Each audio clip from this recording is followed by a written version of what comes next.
Oh no. You were getting very sleepy. Can I stop you for a minute?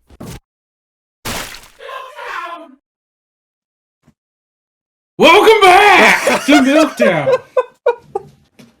I don't know why I laugh every time you say welcome back. We say it as a joke so much off of the camera, I don't laugh at all.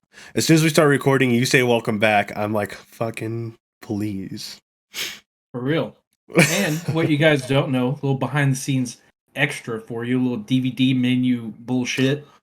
That was the second time that I did that water jug in a row. He does the first one, and I'm like, bro, I wasn't recording. When did I ever do the now recording? Do you miss season 1 shenanigans? Do I miss Craig? No. Yeah. Not even a little bit. Nah. I don't miss much from season 1. I like to look back and see that our friendship has grown and our content has grown a lot. Excuse me. Your excuse. Yes, this is true. I've been designing special overlays every week. We're 3 for 3 so far. We'll see if I get lazy. Hey, keep in mind, you have a month off. Wait, I had a month off or I have a month off? You get a month off. I didn't know I was on payroll. Shit. Take the day. Go. You know what? You earned it. Take the day. I got it from here. What if I just slid or I guess it'd be this way. What if I just slid over and then I was fucking on my yeah. This is day insert number here of Sunny and I knowing each other, but not in real life. Not having met physically. Dude, since we're talking about horror movies, you know how I should have started this episode? Dun, dun, dun, dun, dun. No, like Blair Witch Project. Like, take the camera and go. I'm so fucking scared.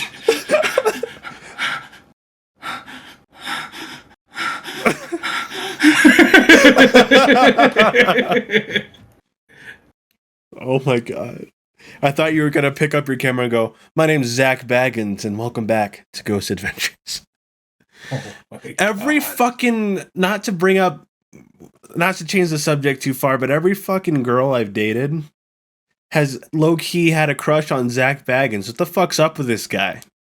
Everyone! Like, I brought him up in casual conversation to Cherry recently, and she goes, oh yeah, Zach oh yeah, what? Huh? What's Zach got that I don't?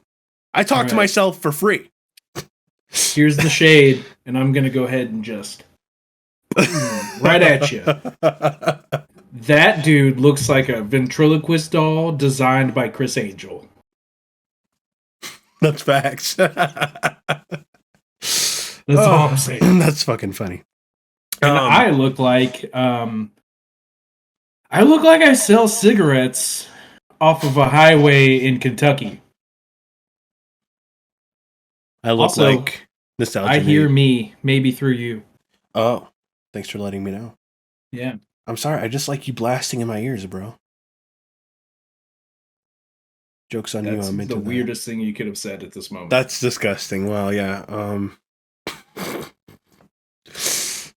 Jesus fuck. If you guys can't tell, we're gonna talk about the other aspects of horror, not just movies. We did a horror movie episode.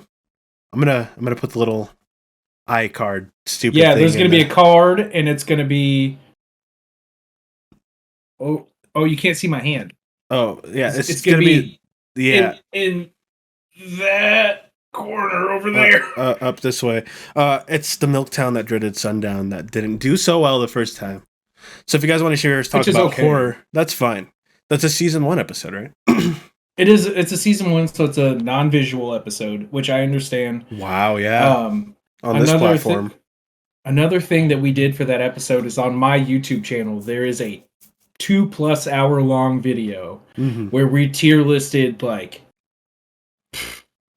what was it? It's like 130 horror movies. Yeah.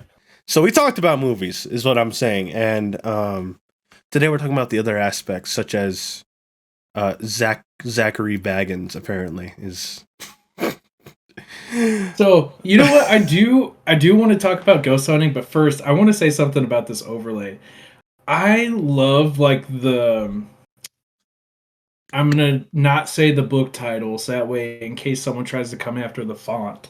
I was thinking the same thing. Yeah, I love like the young adult scary fiction font. I am a notorious, you know this.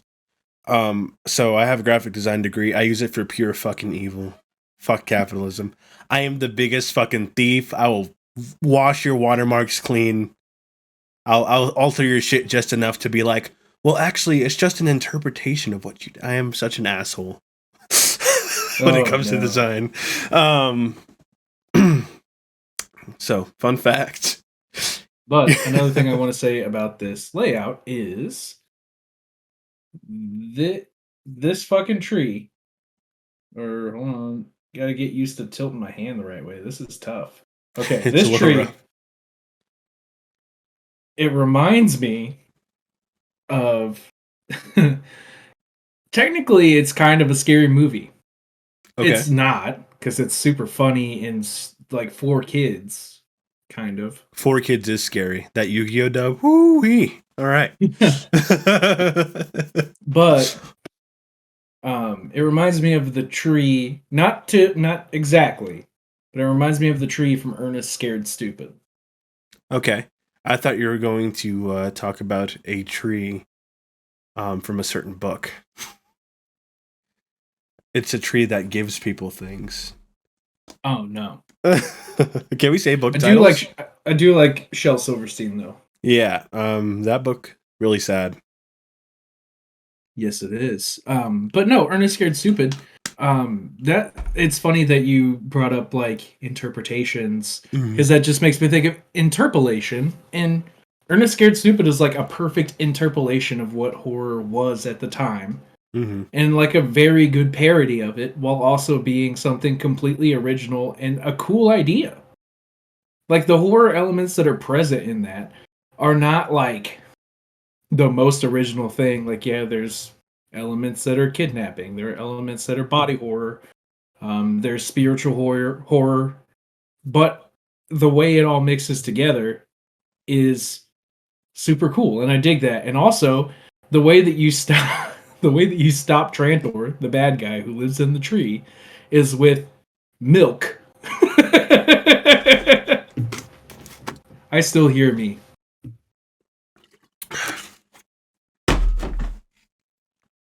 Why am I hearing you, bro? Or why are you hearing you?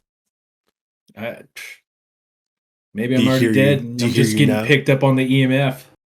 Do you hear you now? No, I don't. Okay, I'm like, cool. I'm deaf. I'm sorry. Okay, no, now you're just fucking with me. That's scary right there. That's scary for an editor. You should know. You're getting into it. I love editing. But no, for real. It's just funny that like Ernest Scared Stupid is one of my first memories of like something remotely scary. And now I co-host a podcast called Milktown, where it's like, oh yeah, I was scared of it as a kid. How do I keep Trantor away?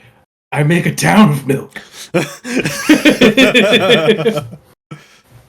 So speaking, you were talking about spiritual horror. How do you feel about Ouija boards?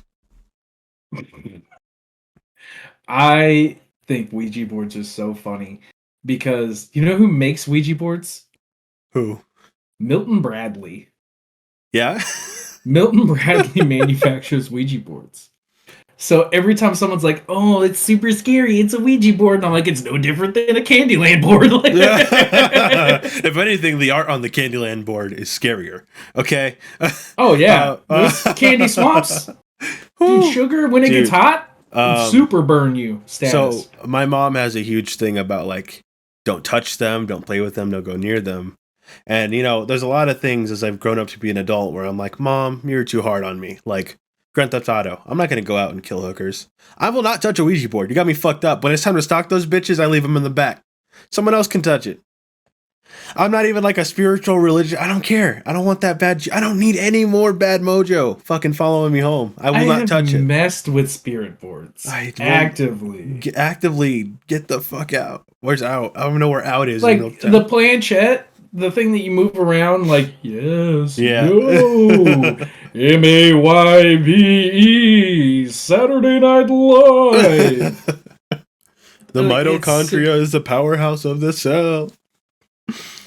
yes. But no, it's just like it's a board game, man.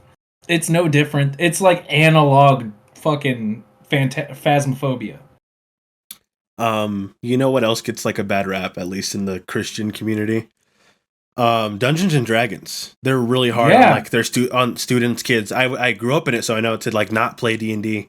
Out of high school, one of my old like church member friends who I went to youth group with, she messaged me. She's like, I'm not gonna say who it is, and I never will. You never know. But she was like, yeah, I was out playing D&D, and I'm like, oh, so bad. Like, to her, it was though. It was a big deal. She was like, don't tell my parents. Like, please don't tell anyone. I was like, I'm out here having premarital sex, and you're over here talking about a damn Ouija board. Okay. Smoking weed and shit. Anyway, no, I'm not censoring that. Speaking of censoring, not to keep changing the topic, but fucking, I was on Solinome, is that what it's called? That analytics website for like Twitch and stuff. Solinome. I don't know. I think that's what that's called. Anyway, I went on yours because you've been streaming lately, so I was like, oh, how's my friend doing? You're doing good, by the way. Good job. So under the mature category, it says mature, and then either yes or no. Yours says yes. Yeah. So I go over to mine. It says no. I'm definitely... that's something you control. I thought I did. Anyway, I'm like, dude, if we compare our streams, you are a lot more like professional and collected. I am like, fuck every other sentence, suck a dildo, you know, man, this is going to be an awful YouTube episode, but like, for real, I'm like, really, man? Like, yes, I'd love... I feel so bad, man. Like, I don't know. I'd hate for a kid the real horror, numerical horror. 7, 8, 9. Ooh. I'm gonna spit out my coffee. You fuck. But shit, man. It's been a scary episode already. Oh no, adulthood and past drama. It's okay. I just want to go back to the Ouija boards really quick. Okay. So, actually, no, it's not Ouija boards I want to go back to. It was Dungeons and Dragons. So you don't watch Stranger Things? Haven't seen it. No. The most recent season of Stranger Things, season 4, it actually deals with the satanic panic of the 80s. Okay. That sounds kind of cool. In a way. You know me, I love the 80s. Music, I'm there. You know, that's all the shit Yeah. But it's interesting to see how it was done, because it's like, fuck, man, I grew up in a small town that was very much like Hawkins, Indiana. And it's just funny, because, like, I didn't have the influence of D&D. There's like a mosquito in here or something. You and Knucklehead earlier. I was on call with Knucklehead. We were just hanging out. Every other sentence. You guys are reminding me of Iroh from Avatar: Last Airbender when he's in prison and he's doing his push-ups, you know, to get swole, and the guard comes by and he goes, like he's just fucking pretending to be an insane old man. We do have a dog named Ozai. You do? I'm so fucking... I love it. I love it so. Dude, didn't do a Funko Pop. We killed the segment, but I do want to show you. This is glow-in-the-dark Aang, bro. Pretty he's out of box now? All of them are out of box. Yeah, I don't have room for boxes anymore. Okay. I used to be a box purist, and now I'm just like, fuck it. I've never been a box displayer. The only ones that are still in boxes up here are my Batman the Animated Series pops.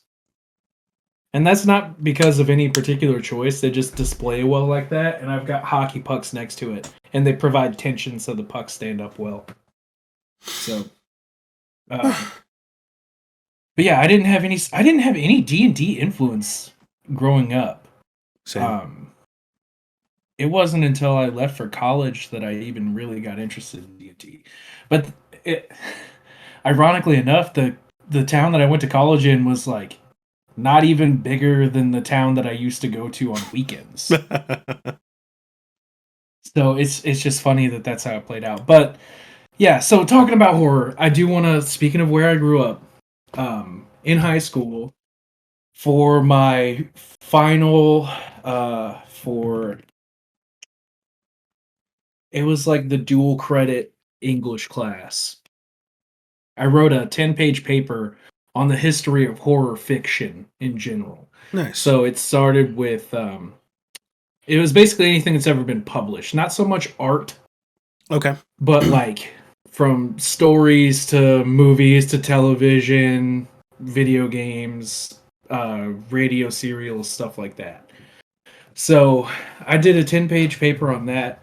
And so what's really funny is like horror has been an interesting. You study theater, you know. So yeah. One of the reasons that dramas were so popular is because they were wildly different from the times for the most part. So like everyday people were not experiencing, like, if you think about ancient Greece, everyday people were not fucking Odysseus. They were not leaving home and fighting sirens and cyclops. And so that's the thing, because I just finished the ancient Greece segment on my history of theater class. The whole thing with like the best art comes out of like when the nation is not at war, like when they're at peace and they don't have shit to do and need something to like watch or to experience conflict tangentially through something. That's when like the best theater came out. Yeah, that's why you can write plays about fucking your mom and killing your dad. Oedipus. Yeah, and so if you look at like the one of the earliest known examples of horror fiction is Dante's Inferno is one of the earliest ones, and it's fan fiction. It literally, yeah. Because he was like, "Damn, wouldn't it be crazy if like my wife died and I had to go to hell? But like in hell, I was hanging out with like Homer. Like that'd be cool." Or Virgil was it Virgil? Virgil was the one that was in that. He's like, "What if I was hanging out with a Virgil? That would be crazy. I've always wanted to be friends with Virgil." And like me and Virgil are just like going through hell, like this like pandemonium and stuff. Like that'd be crazy, bro. It's scary at the same time, and everyone's like, "Yeah, that's scary. Why would you want to go to hell?" Everyone's like, "The fuck's wrong with you?" Like, dude, this is a Poseidon town. What are you doing? Yeah. Trying to think back because a lot of the horror I consumed was in movies. The first horror-based thing, I guess you can call it horror, I didn't see the movie version of Sweeney Todd until I'd already seen the stage production. Okay. And that was a little scary for me because the age I was. Like, I was almost an adult, but it was weird on stage to see the main character of something be pretty much the bad guy. Like, he's sitting there slitting throats the whole... I don't know if you've seen Sweeney Todd or not. Dude, but I have seen Sweeney Todd. Okay, I've good. I've seen it live and I've seen the movie. Yeah, it's so good. I love watching it live. It's just like... Okay, so you want to hear... This is going to sound like a, oh, poor me story, but it's really... Yeah, poor you, Sonny. Fuck. No. So, I had asked a girl to go on a date with me to see Sweeney Todd live in the park. And she stood me up. And I wound up... I was not going to go.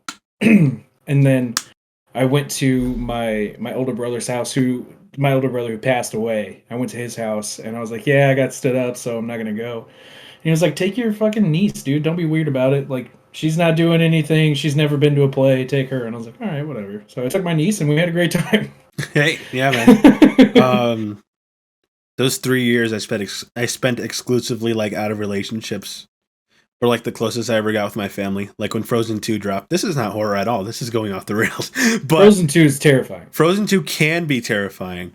But the reason why it's terrifying is because they made a sequel. Hey, fuck off. It's better than the original. Fuck Frozen, dude. But I brought my little sister to see it, and it's, like, the best time we ever had. But yeah, nice. Man. I've never done a D&D horror campaign, but I would love to. Oh, I have. Oh, yeah, that sounds like fun. I was actually running one for myself and some friends here in this particular house, like last year. Actually, it started a year ago, but we never got to finish it. But regardless, I don't want to circle back into D&D. We're talking about other horror mediums, and we talk about D&D a lot. So, do you think religion's a horror medium? Yeah. Yeah, like I always go to like. What are you talking about? It's a fear-based motivator. Yeah, of course, but I just don't know what you thought about it. I'm not gonna sit here and bash anyone's. Well, don't bash it. I just like. But that's what I want to do when I say it's a fear-based motivator. That's fair. I was thinking more like, not even monotheism, just like Egyptian fucking. The scariest thing to me was Anubis, because you could live your whole life however you wanted. And he was like, all right, so I got this fucking scale, bro. If your heart's heavier, you're done. You're done. Like, could you imagine? That's fucking terrifying to me. So, here's... Okay. Have you seen Moon Knight? No, I haven't. Okay. There's a really cool scene in Moon Knight where that is happening. The character's having his heart judged against a feather. Fuck. On the scales. Yeah. There's an interesting thing, and I think... Okay. I don't know how to start this, but I have an endpoint, so I'm just going to start going, and hopefully it starts to make sense to where you can see the start. So, we are both younger American men who were raised in Judeo-Christian households for the most part. Even if they weren't strict. Yeah, for sure. The beliefs in them were based on Judeo-Christian mythology and religion. Correct.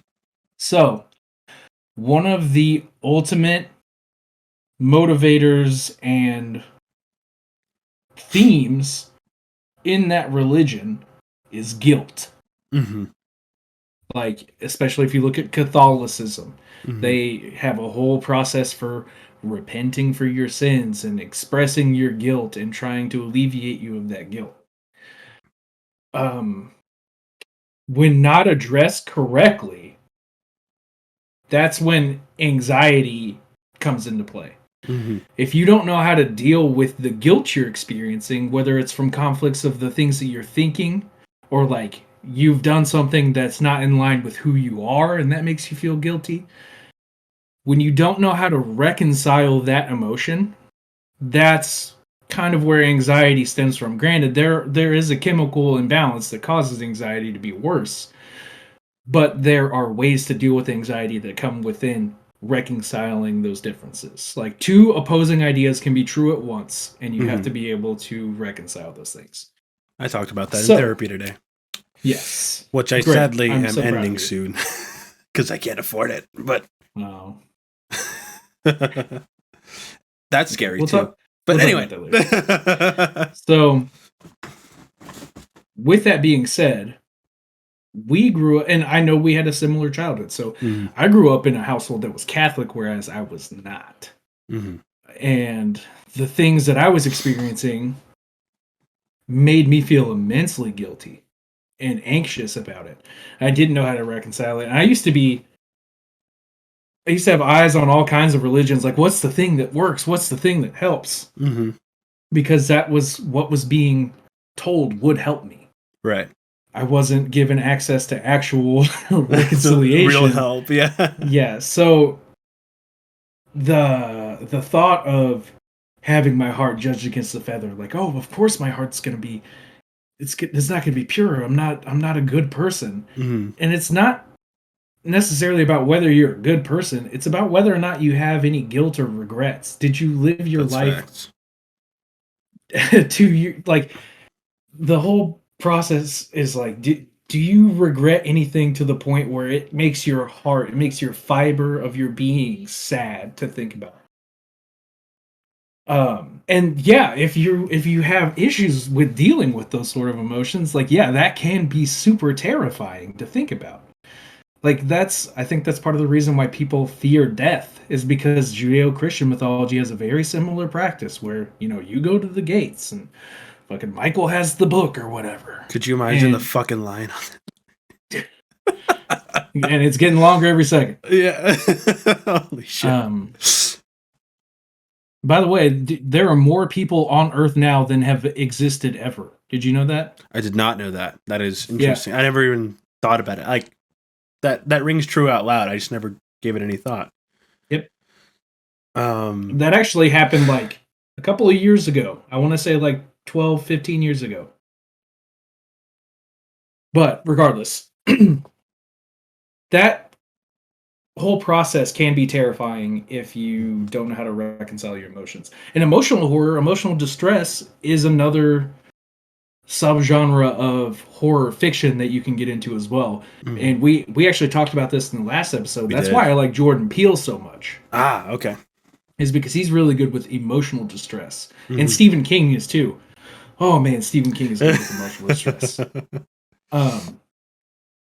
Or suspense, I guess you could call it even. Suspense would be another good suspense messes me up more than any other like type of horror because it's anxiety, but in an art form. I don't like it. Oh, dude, fucking speaking of which, so one of my favorite movies that I have ever seen was the foreign language version of Let the Right One In. Okay, I've never seen that.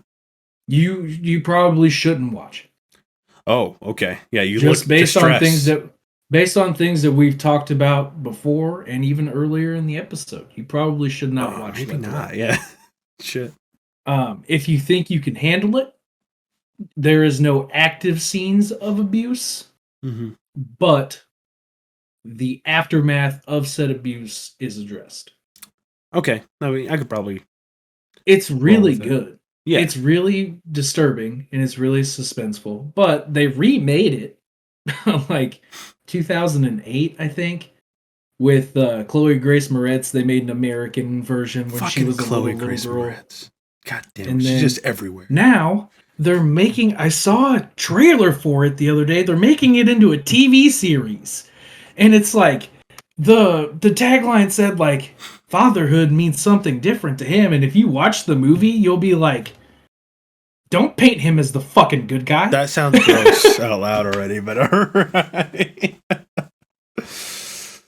So, yeah, Let the Right One In is really fucked up. And actually, if you watch the tier list too, wherever we fucking put that, probably at the end of the video, if you watch that, I think I ranked that really high. I don't think I put it in S, but I put it way the fuck up there. Gotcha. But then also on that same tier list, something I didn't talk about last time, which is cool. It's so cool. It's called The Cabinet of Dr. Caligari. Okay. It's a German expressionist film. I think it's from the 1920s or 1930s. And it's one of like the first scary movies. Not the first, but one of the first. Arguably, the first scary movie is A Trip to the Moon, Lumiere Brothers. Okay. La Voyage à la Lune, or whatever it was. Because that has elements of horror in it in that 12-minute short. But Cabinet of Dr. Caligari. Hand-painted sets that are all abstract and like stretched out like Dr. Seuss drawings. And it's all like, you know how Wizard of Oz had the hand-painted backdrops that look like giant fields? This looked like a city that was like twisting and curling over the top of the people, but it was all drawn. And then like it had like weirdly built sets, like staircases that went in like nowhere. But it was about a dude that sleepwalks. Okay. And I actually got introduced to that movie. You ever seen Portlandia? I've seen, or I've heard of it than seen it. Like it's brought up pretty often in my friend groups.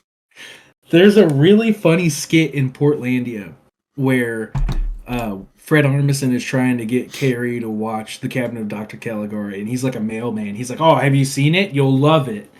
And like the second she watches it, she turns into a mailman, and he's like, "Yes, I'm free." I saw a meme about that. Oh, what was it? I'm trying to remember. Anyway, it was like a certain restaurant. I think it was in Arbys. And someone came and ordered, and they're like, "Can you just put this hat on?" The employee's like, "Can you put this hat on for me real quick?" And the person was like, "Sure." And they're like, and then the old employee was like, "I'm free. It's your job now. You gotta watch the Arby's now." Like, Which is funny because that's not far off from how you get a job at Arbys. That was my first job. I worked at an Arbys. Yeah, I'd get so fat. I already am, but shit, I'd get so fat. The good news is I didn't really like Arbys at the time, so it's like the things that I was eating was like chicken strips. Oh, interesting. What a weird choice for Arbys. I can't take you there. And well, I like Arbys now. Yeah, no, it's just chicken strips are a weird choice. Like, if I took somebody there, I wouldn't think like chicken strips are what they're gonna order. You know what I mean? Their chicken strips are good. I haven't had them, so I just wouldn't know. They've got like a peppery breading on them. This is not a sponsorship, by the way. We're just talking about food, man. But yeah, I've just eaten a lot of Arbys chicken strips. Yeah, I like their jalapeno poppers personally. But anyway, oh fuck those! This is terrifying to me. Damn. This is a horror episode. As long as we call things terrifying, they fit within the mold, right? Oh no, sponsorship opportunities. I'm so scared. I would be. But how familiar are you with like the creepypasta format of horror? Like that? Somewhat. You know, somewhat. I was into them obviously when I was a lot younger. Usually people get into them in their teens, and then I had a resurgence when I was working that last office job because it was just fucking boring. So I would just listen to them all day long. Some of my favorite ones from there are like the rules ones. And basically it's like Knucklehead got really into those. It's because if you don't like follow the rules or like the way the rules were conceived where somebody, you know, fucked up in the past. And some of them are like she told random. Me one about like a forest ranger that was like ooh, I don't like the forest one so much. It was dumb. Okay, my thing about rules so like she told me about a bunch of them. That's not scary to me, especially if the rules don't follow rules. It has to be done right, in my opinion. Like, because it's like lying to your reader. Like if you're like, rule number 1, don't go out after dark. Rule number 2, don't breathe. Rule number 3, if you close your eyes, you breathe. And rule number 4, oh my god, it's right behind you. Yeah, no.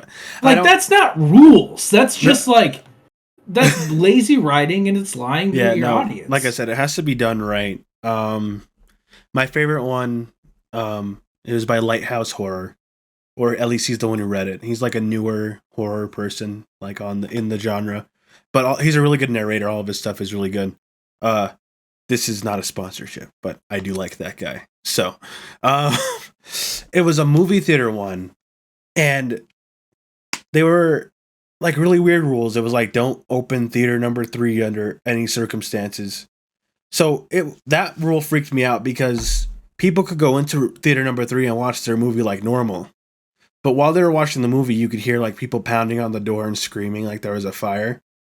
And I guess if you open the door while a movie is playing, then fucking something happens apparently. But I'm like, well, somebody has to take a fucking shit, man. Like, yeah, it's like, wouldn't they have open? I guess the moviegoers don't count and the employee has to do it. But that was like a weird one for me.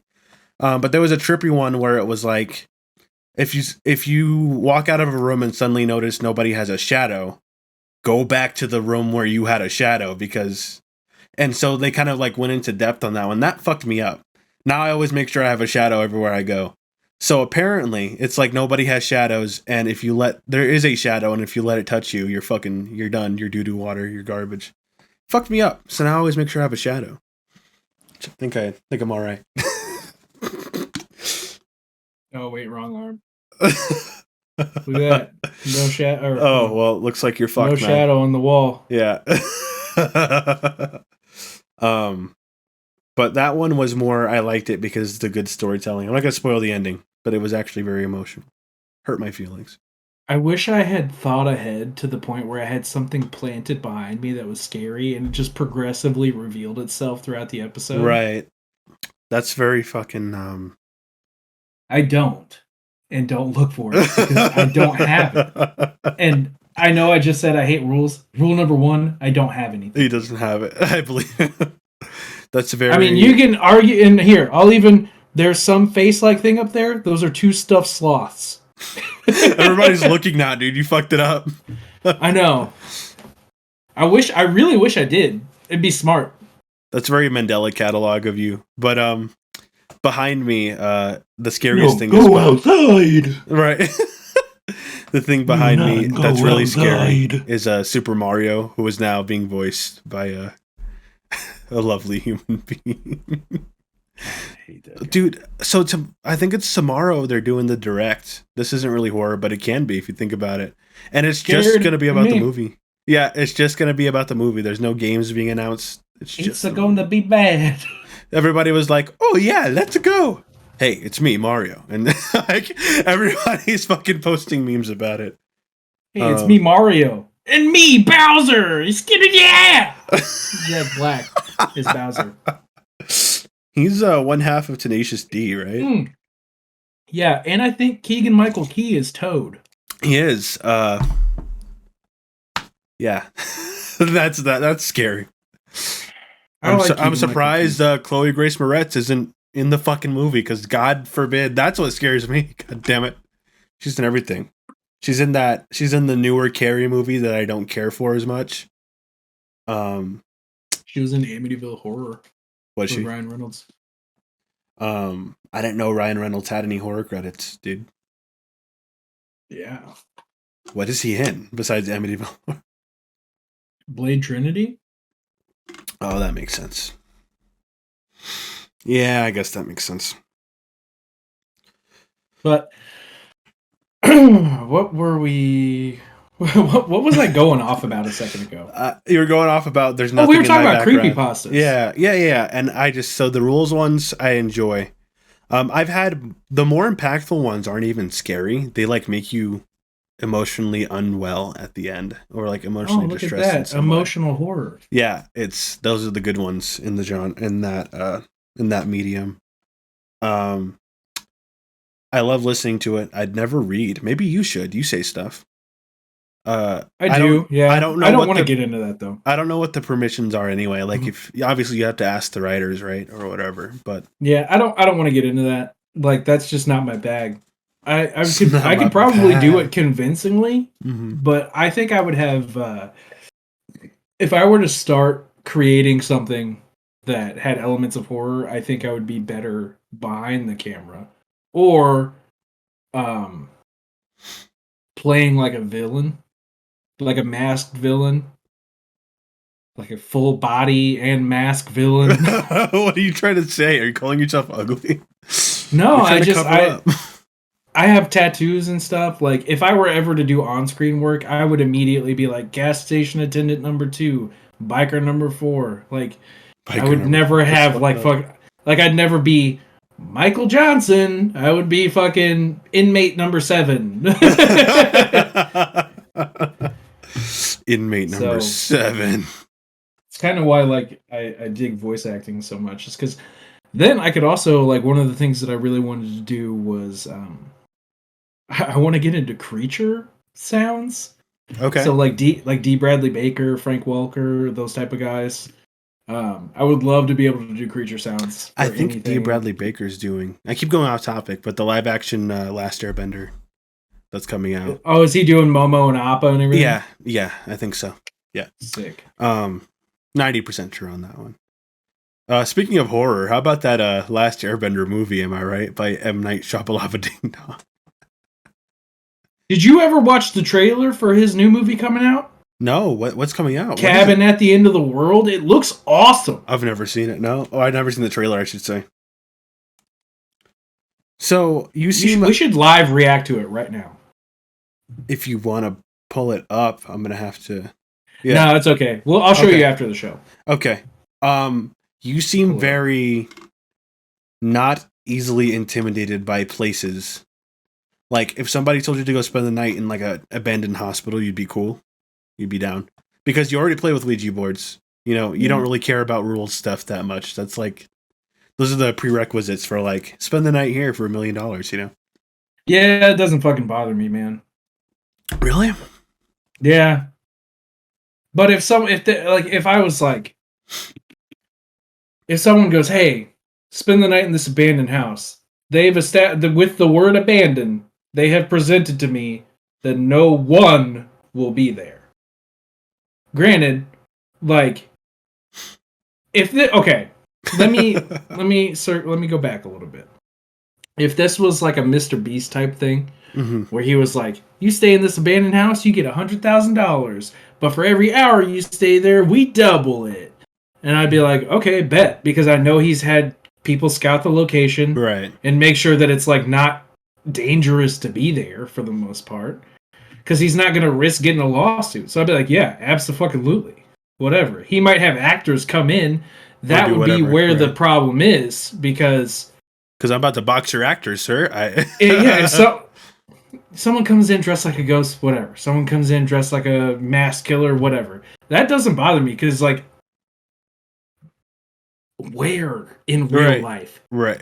Where in like, I've never seen someone wearing a mask on the street ever. I've never seen someone wearing a mask in the woods ever, and I spend a lot of time there. So it's just funny, man.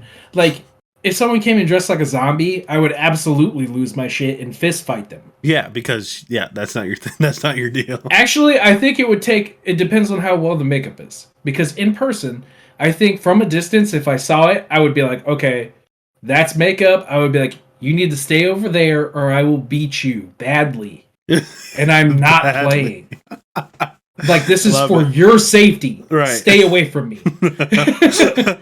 Man, but if it's like good makeup, I might shiz. I might shiz. As far back as middle school, because I've been doing performing arts school since middle school. And then high school was the audition one. But like, I had a friend, I don't remember her name, but she had makeup done on her arm to where the wound looked real. Like, you could touch it and it'd be like slimy. Like if somebody took a chunk out of her arm. I hate that makeup, dude. Like, I know it's makeup and I'm like, oh, God. I know how to do that. It's really well done. Oh, well then shit. I fucking, man. Yeah, I know how to do that. Because I was actually, you know what? I'm not going to tell the story in case it still winds up happening. I don't think it will, but just in case. Okay. Cool. I do know how to do special effects makeup. Ironically, somehow. I didn't even know that was a skill you had. I don't know if you've talked I have a lot of skills that people don't know I have. Like, last week when I was just doing magic, who would have fucking thought? You were going off on the episode, man. Sorry about the re-upload, by the way, guys. I had to make sure things were square. There were some issues. Yeah. But as far as, like, if it were just a friend that was like, hey, go stay in this abandoned hospital, that would be a little bit tougher of a situation. Because it is a hospital. Right. Like, I know in my head... people have died here, right? Well, that's not even it, dude. My thought is, like, biohazard waste, blood. Oh, yeah, that'll... bodily fluids. Hepatitis is scary to me. So, supernatural needles? You're not really scared of, is what you're telling me? Like, the supernatural stuff you're not really... No, dude. If you had undeniable proof... I'm talking like Death Note status, like that it existed, and I guess that wouldn't be supernatural anymore, though, right? We would accept it as natural. If it were undeniable proof, it would be just natural, right? If it's undeniable, that is a law of nature, right? Also, I just randomly split this deck. By the way, got 2 aces. Totally didn't plan that. I was just like, oh, okay, cool. That's literally just 2 aces. Whatever, sweet. And yeah, that lottery. We don't have a lottery here in Utah. You should play for that. Is a unicorn. Oh, damn, man. You're like hard to scare. You're like easy but hard. Like, yeah, I could bust out a zombie, but like, what gets you, man? Like, I mean, like, jump scares will get me. Like, I'm not inhuman.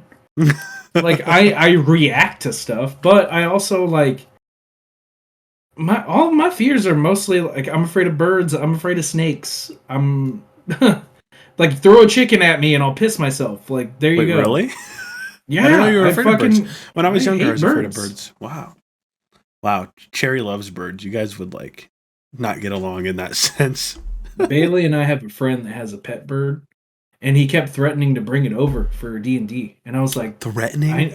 I go, hey, man, I need you to understand. If you bring that bird near me, I can't guarantee what will or won't happen to the bird. I'm afraid of birds, dude.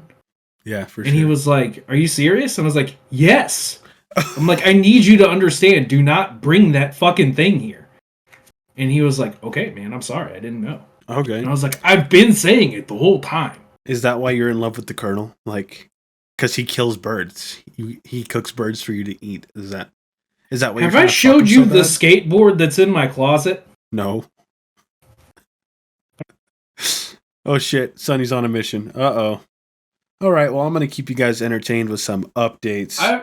I want to preface this by saying this board came out when I was 11 years old, and then they brought it back 10 years later as an anniversary board. I wonder if he's talking And I about bought it because I Tony couldn't Hawk. have it when I was 11. I wonder if he's talking about the Tony Hawk Birdhouse board. Anyway, some updates. Sonny's been posting to YouTube constantly. I've been more on the streaming side of things. That is the fucking KFC. But what the fuck? Fuck my updates. What? That's fucking sick. Ah. That's cool as fuck. He didn't even say anything. He just busted it out real quick and then put it right back like nothing happened. Anyway, guys, check out Sunny Says Stuff and Nostalgia Nate on our respective platforms or on Linktree. Anyhow, dope ass board, dude. I was kind of giving them the content updates while you were gone. I didn't expect you to just bust that shit out, not say anything, and put it back. That's dope. Yeah. I didn't even know that was a deck that existed. Well, it's not from any famous company. It was a local shop. Oh, okay, that makes sense. But yeah, that I love that design. And when they re-released it, I was like, I gotta have one. I don't care. And I spent like fucking $65-$70 on it. It was in plastic for the longest time, but I guess during the move before last, the plastic tore off. So, but I had it in plastic for like 4 years. But yeah, that's it's just funny that I did like the Colonel Sanders dating sim for some of my first bit of content on YouTube, and like one of the first skateboards I wanted was the Colonel Sanders board. You're very anti-bird. I thought you were gonna like face your fears and pull out a birdhouse board from like, you know, Tony Hawk has a lot of like bird designs. Just general. That's whatever. I'm not afraid of drawings of birds. Just straight up the real creatures, huh? Real birds, yeah, fucking all day long. Snakes, shit. I won't even play with a snake, dude. Like, I have interacted with one snake in my whole life, and that was before I was afraid of them. Oh, so you developed it over time. It wasn't on that occasion either. Like, I had it was like a third grade show and tell, and a girl in my class had a pet snake, and she brought it in. It was small. I mean, for like an 8-year-old hand holding it, it went from like tip of the index finger to like middle of the arm, like a little tiny snake. But yeah, everyone was like super terrified of it, and I was cool, so I was like, I'll come up and say hi, and like I was petting the snake and stuff, like whatever. But then this is okay. I'm gonna tell this story. I need you guys to understand before I finish this story. I love my brother very much. We have grown as people since this happened, and I don't think he'll ever admit to feeling bad about it, which is fine, whatever. But it definitely instilled a very deep fear in me. So we were riding around one day, my older brother and I. He was like 17, I think I was 10 or 11. He's 6 years older, so I was like 11. It had just rained really hard, and we were going down like a gravel back road, and a bridge had flooded over. Not much, like maybe 8 inches of water over the top of it. Nothing crazy. He had a Jeep. We could get through. No big deal. Yeah. So we cross over the bridge, whatever. And then he's like, let's get out. Let's check it out. And I was like, okay, let's do it. And we get out. We're looking around. I'm like, dang, it's really going. It's moving fast. He's like, yeah, it is moving fast. He goes, oh, dude, check it out. Water moccasins. And there's a ball of water moccasins. And I don't know if you guys know, that's the actual term for collection of water moccasins. It's called a ball. Some people will call them a nest, but they literally are like a ball. Like if you've ever seen Lonesome Dove, that's how one of the characters goes out. He falls into a river and a ball of water moccasin gets him. But a lot of them were babies. They're little tiny water moccasins, and I don't know if you know this about snakes, but the babies are definitely the most venomous because it is so concentrated. And my brother, he's not afraid of a lot of things. He's afraid of clowns. That's the only thing. And we have a really good example of a human clown who murdered a lot of people, so I can understand that. So he very much like the thing he hates. Trapped a snake, a water moccasin, like under his foot. He trapped it under his foot. What he does is he would step behind the head, so the head couldn't go anywhere but like this. And then he would come in with his hand, and he would pinch under the head, and he would pick up the snake, and he would have full reign to control the snake. Right. So he picks up this water moccasin. He goes, dude, check it out.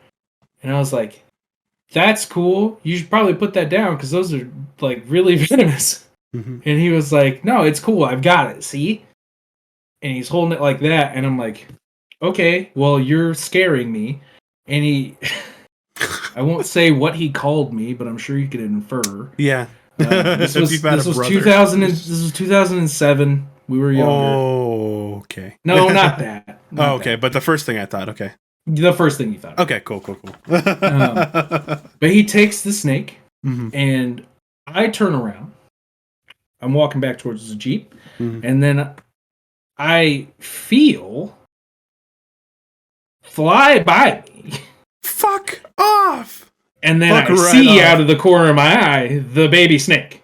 Fuck right off. He threw it at me, and it went by my ear. Fuck right off. No way. I was very unhappy. No shit.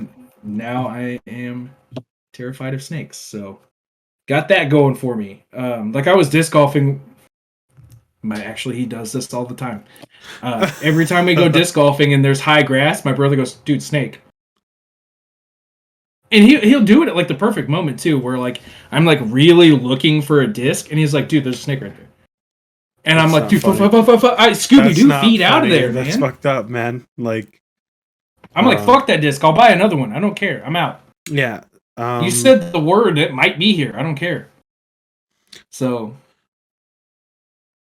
I try not to invoke people's. I try not to instigate people about terrorize people about their fears. Having a close friend, not just you, but Mario, calling him out, don't think he'll really care, who is afraid of a good amount of things. I try not to. I don't always succeed, What's the point, man? There's no point. Like, why would you want to do that to someone, right? I have another fear I didn't really bring up last time. I don't like wasps or bees, man, at all. I know bees are good for us. I can kind of handle a bee a little more. Wasps can sting over and over again. It's fucked up. And then as they sting you, they release a pheromone that tells all the other fellow, wasps or bees, hey, come over here and fuck this guy up some more. Like, not cool. Not fucking cool, man. I hate it. Can't stand it. Not about it. Did I tell you about my Britney Spears goo dream? I must have. I know I said it. I said it out loud like that. I used to be afraid of Britney Spears when I was about 3. And it was because I kept having these fucking nightmares about her. And she put her arms up and fucking rainbow goo would leak out of her armpits. And she was trying to fucking give me a hug and I didn't like it. That is weird. I don't know fucking shit about Britney Spears, bro. Like, honestly. Honest to God. But I don't fear her now. Actually, get her on the show. That'd be great. I'd love to talk with her about my issues that I clearly have. But... I have a lot of weird ones, man. I think I already told you about the Shadow Man. Not fucking cool. Yeah, we talked about that. RJ, right? Who was the guest? RJ, yes, RJ was that episode. Yeah, man. I have a lot less fears as I grow older, which is good. But I've also gained a few. Like, I used to be a big roller coaster person. Now, maybe not so much my thing. My siblings were planning a trip to Six Flags location. And they were like, oh yeah, we should go now that we're all adults. And I'm like, you don't want to waste a ticket on me. You 3 go. You might be better off without me. Dead ass. So I'm learning, man. But speaking of fears, are there any scary games you've played? Because we haven't really talked about scary games. No, you just don't play them. Nope. I don't play horror games. That's because they like really go hard on the zombies, bro. For a lot of those, but well, there is a lot of that, but it's also one of the things is I know how I would react in a situation.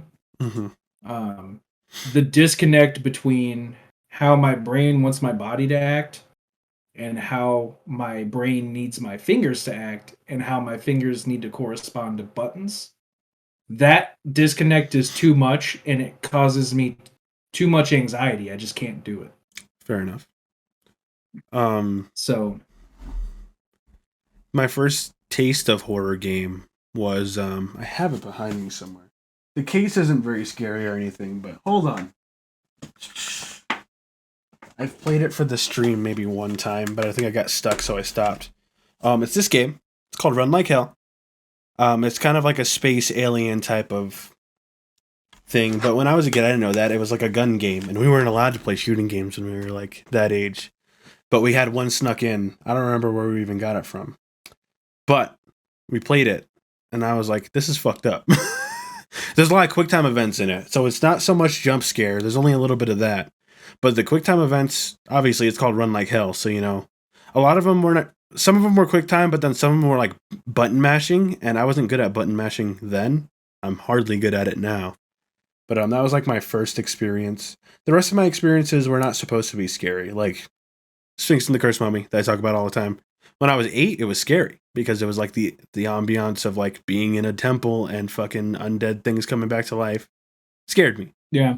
Now, I don't know. And then everybody's like, it's Spooktober, so what are you going to stream that's scary? And I'm like, dude, I played the colorful Pew Pew games, man. Like, what are you talking about? Like, I don't have anything for you guys that I know of. So I started playing Assassin's Creed Origins earlier, and this is not a spoiler for anything, but the tutorial level is like getting out of a tomb. Ah, okay. I'm not gonna say that like I was on edge about it because I know there are supernatural elements to the game. I was like, I'm pretty confident they're not gonna introduce me to that right away, right? Like especially in the tutorial level. But it's like if you have the brightness and everything set correctly, it's like kind of scary to walk through. Okay. And I'm like, oh, this is cool, but also I don't want to be in here. Like I can already tell that if this is not a mainline mission to be in these, I'm not going to do it. I had another good one. Oh, Tony Hawk's Underground. That doesn't sound like a scary game at all. Like out loud, obviously. But in the Hawaii level, there's a tiki statue. And my brother and I were playing, and we had the volume turned all the way up because we were like 8, and we just thought we were cool or whatever. If you jump into the tiki statue, it laughs like demonically. It goes, or like, oh, and it brings you to like a lava cave that's all dark. First time we did it was by accident because we were 8. We didn't fucking know, you know. We screamed. We like got up and threw our controllers and fucking screamed. That shit was terrifying. There's a secret tape in there though. So definitely go check it out, guys. If you're missing a secret tape in Hawaii, that's where it is. So go fucking do that. But holy fucking shit, man. Like it's that month, man. I don't know. It's that time of year. As far as horror games go, I'm trying to think to see if there's anything that I have played. I guess like the Telltale Walking Dead series is like the closest thing. Yeah, I can't play those, but it's because of the art style more than the content.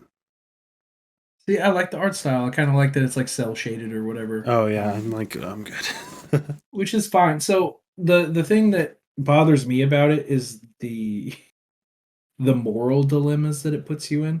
Because like everything in the game is like QuickTime for the most part. So like that's not crazy, but the moral situations that it puts you in, and just the situations in general that it puts you in, it's distressful.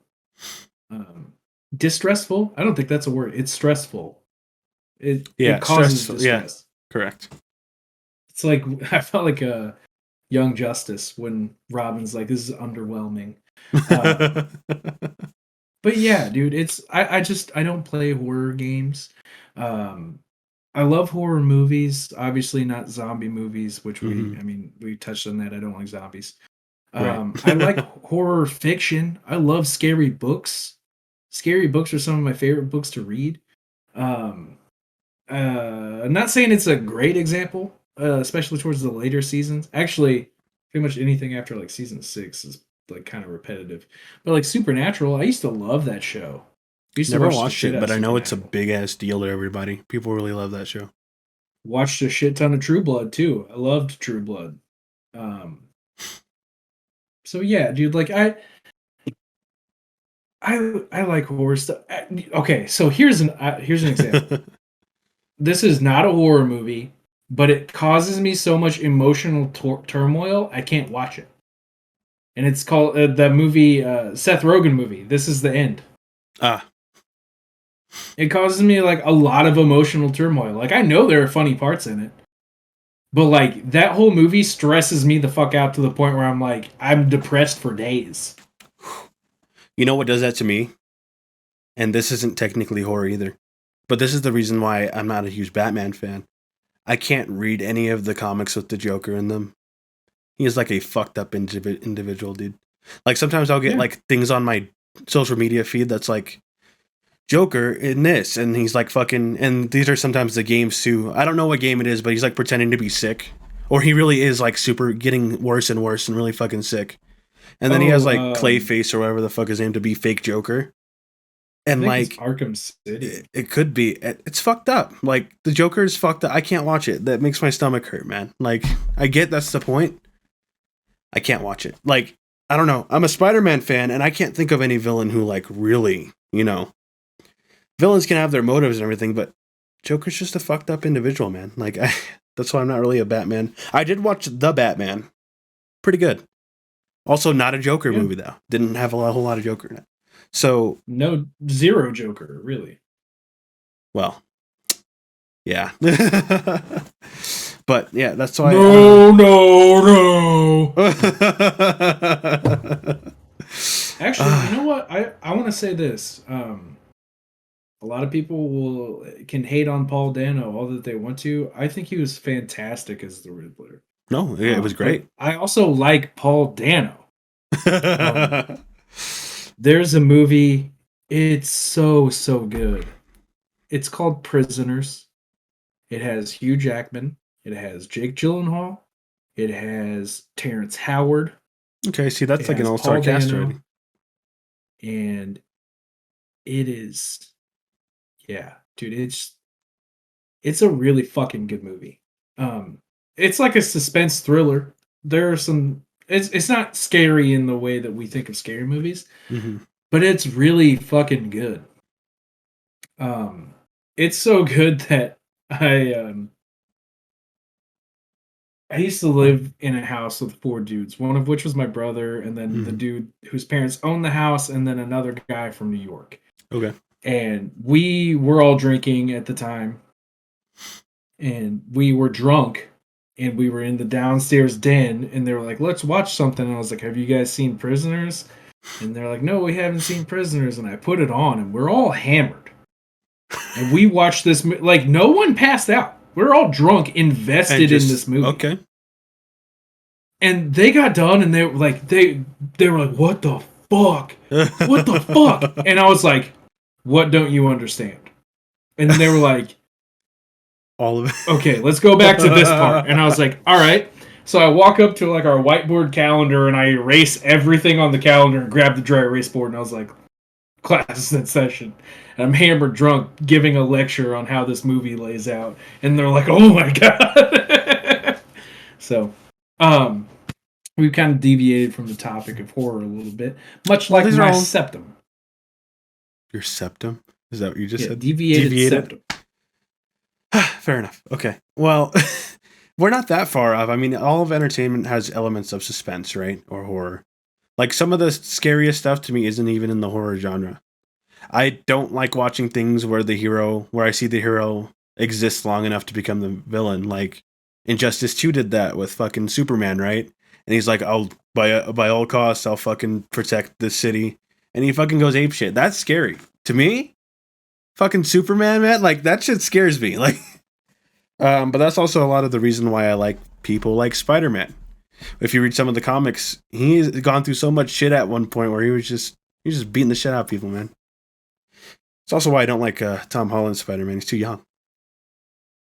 He grew a lot, but he's too young.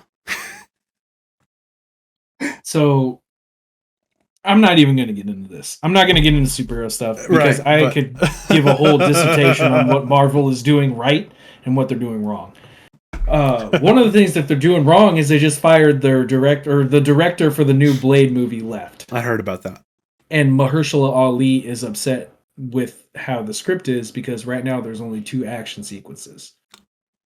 But I'm sure you saw it on Facebook. Someone like Screen Rant or somebody was like, Blade director quits amid troubling script whatever, and I just shared it with the caption like, fine, I'll do it, like I'll be the director. Like if anyone's gonna do Blade justice, it's gonna be me. I'm waiting for that Speedball movie, bro. Anyway, this is not the superhero episode. We might have one this season. I would, dude, if given the opportunity, I would absolutely write Penance / not just as it wouldn't start as Speedball, right? It would start as that group that he was a part of, which I can't remember the name of right now. I think it's not the Great Lakes Avengers because that's Squirrel Girl. Like New Avengers or something like that. And that's not right. They're not Avengers at all. But I would start with that group and adapt that storyline to the moment he becomes Penance. So it wouldn't be all Speedball, and then season 2 would be Penance. Right. Kinky. You know who else scares me? I mean, at this point, we're already on the topic, kind of. So, Slade from Teen Titans. As a kid, he scared the shit out of me. Ron Perlman. That voice, just like I said, him and Ozai go in like the same bin. Ozai from Last Airbender, obviously, you know. Yeah, Mark Hamill. Where and all Ron they have Perlman. to do is move, right? Like, they don't get a lot of screen time, but they don't need it. Because every time they have screen time, you don't see fucking... Huh? What? They're imposing. Yeah, like, Ozai got, what? Like, almost no face reveal until fucking season 2 or 3, I think. He didn't need it. Like, I'm scared. You got me. Like... Yeah. Slade's the same way, and the way he made Robin go crazy. Did you see who's playing Ozai in the live action? Johnny fucking Gat, baby! Saints Row.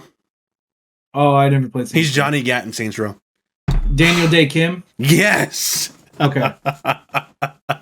But say I know him as Jin from Lost. Oh, okay. That's a good one too. Or June. Excuse me, June. Yeah. Lost. But he's Johnny fucking Gat to me. Cool. Yeah, so that's awesome. Cool. I'm so like, happy. what a cool casting choice for Ozai. All of them are looking real good, man. Sokka's actor is very fitting. I like who they cast for him. I love who they cast for Iroh. Like, the voice isn't going to be similar, right? Because Mako, R.I.P. Mako, that dude was incredible. He passed away. He did, yeah. Passed away about 10, 12 years ago. When Leaves from the Vine came out, because that was like his whole tribute fucking episode. Yes. So. Yep. Really, that dude, talk about cry your eyes out. And in Legend of Korra, when fucking grown ass Zuko, like 84-year-old Zuko, gets to go and see Ozai in the You talk to my world. Uncle? Dude, bawling. We're fucking nerds. Oh, no, is it nerdy to feel emotion? Yeah. Is it nerdy to enjoy art? Yes, of course. What was the subject of the scream painting? What is he screaming at? You ever thought of that? Does that scare you? Himself? No. It doesn't, because it's like, I can do something similar, and I have. Actually, I wanted to talk about this earlier, and I fucking forgot to. So, back when you were talking about creepypastas, I wanted to bring up, when I was in high school, I was really into writing. It was one of my favorite things to do. I don't do it as much anymore. I still enjoy it. I can still spin a yarn, as they say. It's just not my shit anymore. But when I got into like my junior year, I got really into how much story can I tell you to make you feel something in the least amount of words. So I would try to write like full stories that were less than a page that would make you feel absolutely one thing. And I guess you could consider that a form of poetry, really, because that's like the goal of most poetry. Mm-hmm. But I remember one specifically. I was in geometry, and I was doing isometric drawings, like in my notepad, and I drew like the corner of a cube, and I was like, corner, and I started shading the corner, and I was like, I got it. And 250 words. This short story is about waking up at 3:12 in the morning, looking into the corner of the room. How are you? You know what? I'm going to make you scared. It's about waking up at 3:12 in the morning, looking into the corner of the room, seeing nothing but darkness, glancing out of the window, glancing back, and then see a smile form. Just fuck white, you. I'm good. White in the dark. I'm good. And then I'm so good. Eyes open. And then as you blink, you feel weight on your chest. And when you open your eyes, you die. But as you die, you come to awake and you look to see what time it is, and it's 3:12. And when you look to the corner, you see the face. 250 words. I showed it to everyone in my class, and they all were very mad at me. I just wanted to enjoy my fucking coffee. I might as well dump it out now. I wrote a similar story. So, English class, this was 8th grade. We had to write a story, and like the best ones got hung up on the window. So, I wrote a story about being admired. So, like, I was like, oh, they look at you and describe all the features, like your eyes, it's about being admired. And then I'm like, you blink, you are the painting. That was like the end of it. And the teacher was very impressed and put it up on the wall. Like the whole time you were the fucking painting. Like that's Is that the title of this episode? Milktown episode 22, you are the painting? We're on 23 now, bro. Keep up, God. Oh. 23. Gary? That's my age, 23. We're not going to come out with episode 24 until next year. We're just going to keep going with my age from now on. You get one episode a year, bitches. No, I don't want to do that. Because I'm trying to get to episode 111. You really are. What the fuck is 111? Why is it so important? You just watched Lord of the Rings. We're going to get to episode 111 so I can say, it's our 11th birthday. That's it. That's all I'm going to do. I'm tired. Yeah, no, I used to write, are you familiar with O. Henry at all? I think I've talked about him on the show. No. So O. Henry was really good at twist endings. And he used to write short stories. One of the short stories he wrote was like The Ransom of Red Chief. Another was The Gift of the Magi. The couple, she cuts her hair to get her husband a Christmas gift. We did talk about this. Yeah. So I actually think that was on the episode with Bomb Solomon, for real. Fair enough. But I got really into O. Henry when I was in like middle school, and I was writing my own fiction. And I remember I wrote it was a considerable length for like a 14-year-old. It was like 25, 35 pages. But it was about a man during the gold rush who he got approached by a man as a potential business partner. And he was like, hey, I can make both of us very rich. The only condition is you have to come with me to California from like Idaho or somewhere.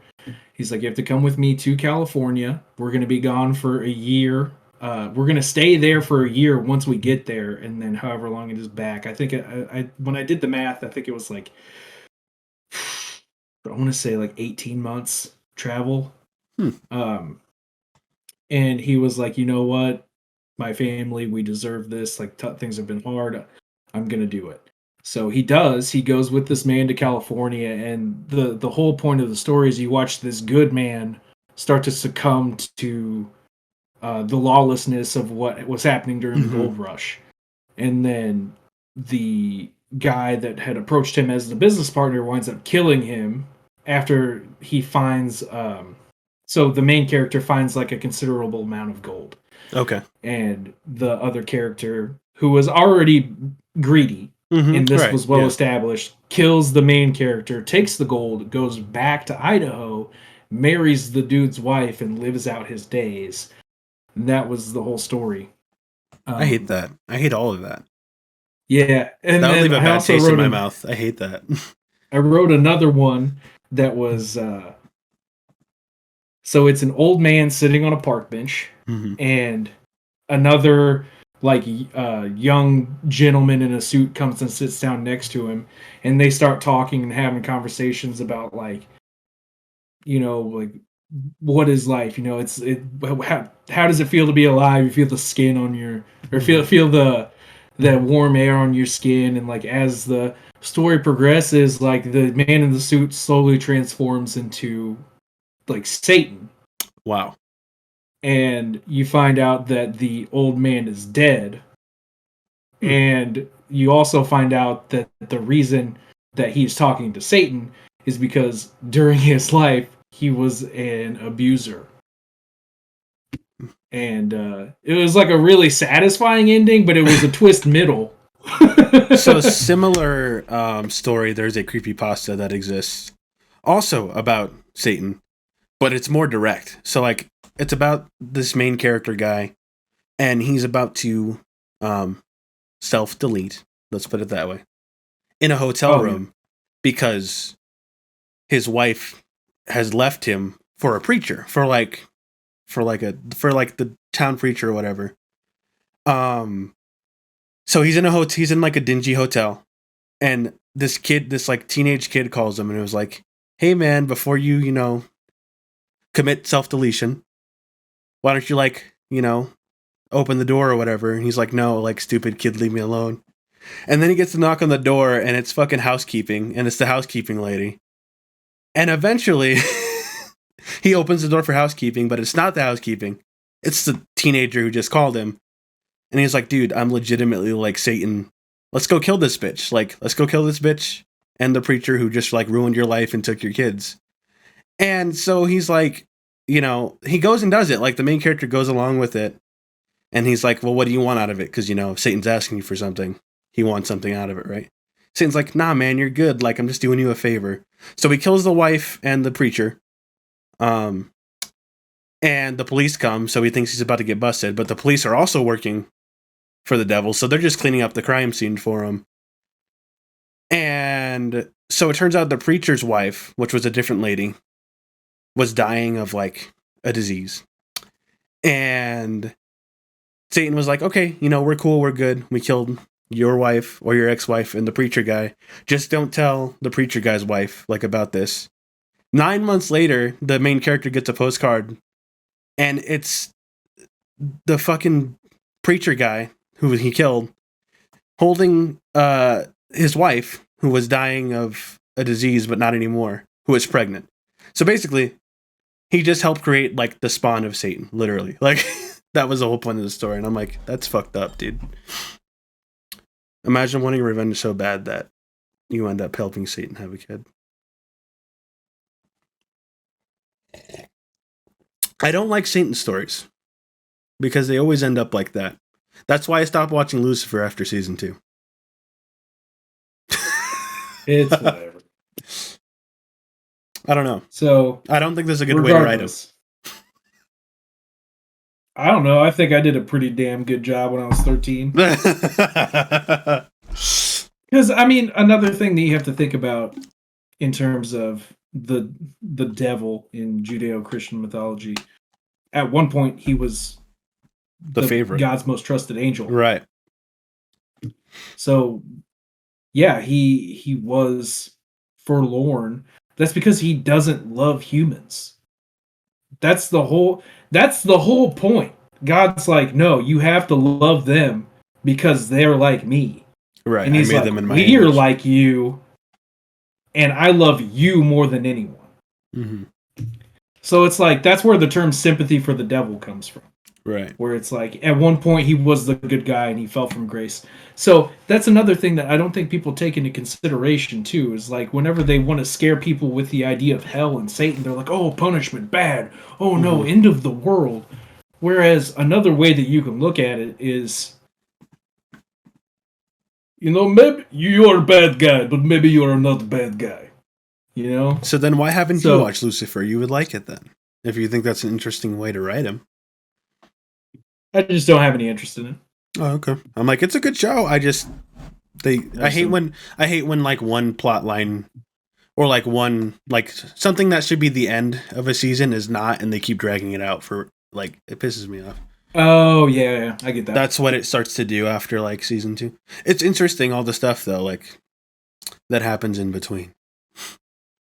I might pick it up one day, but with that being said, I have can you see the runtime? Where are we at right now? We're at 120, 52, 53, 120, 52. Oh, just don't count along with it. I won't. We're about to be at 121.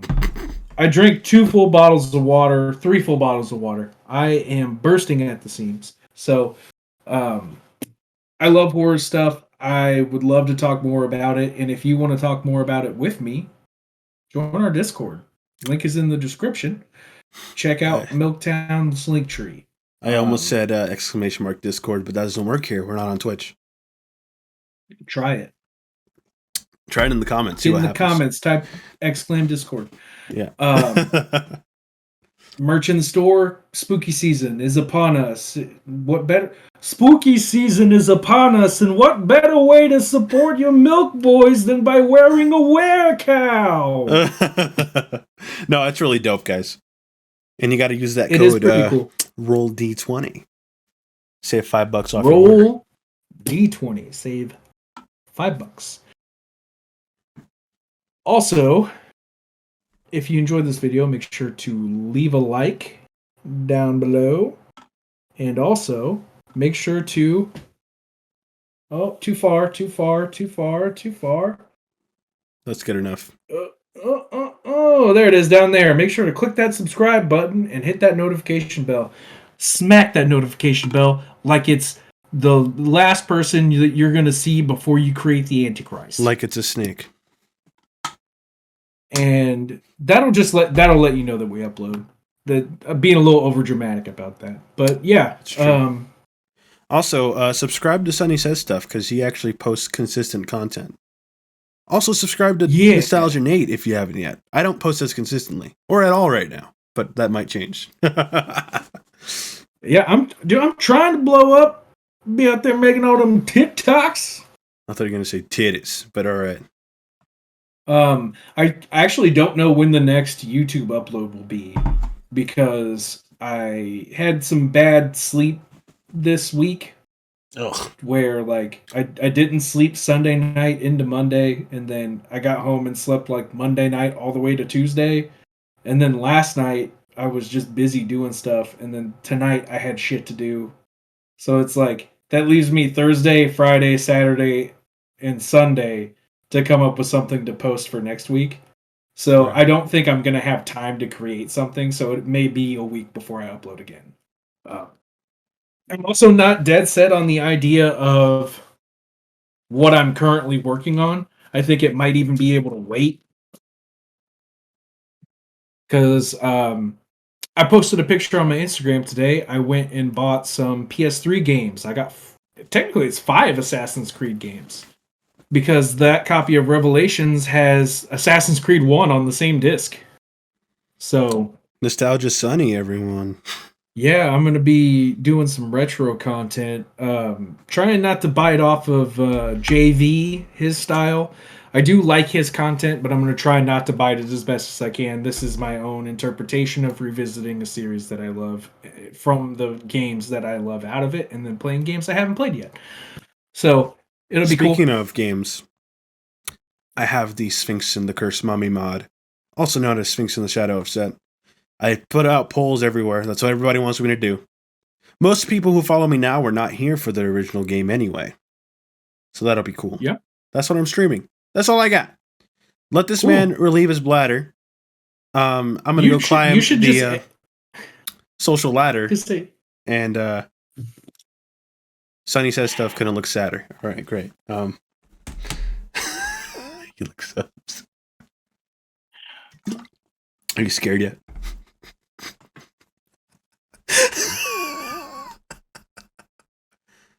Now! Leave now! Oh! Fuck.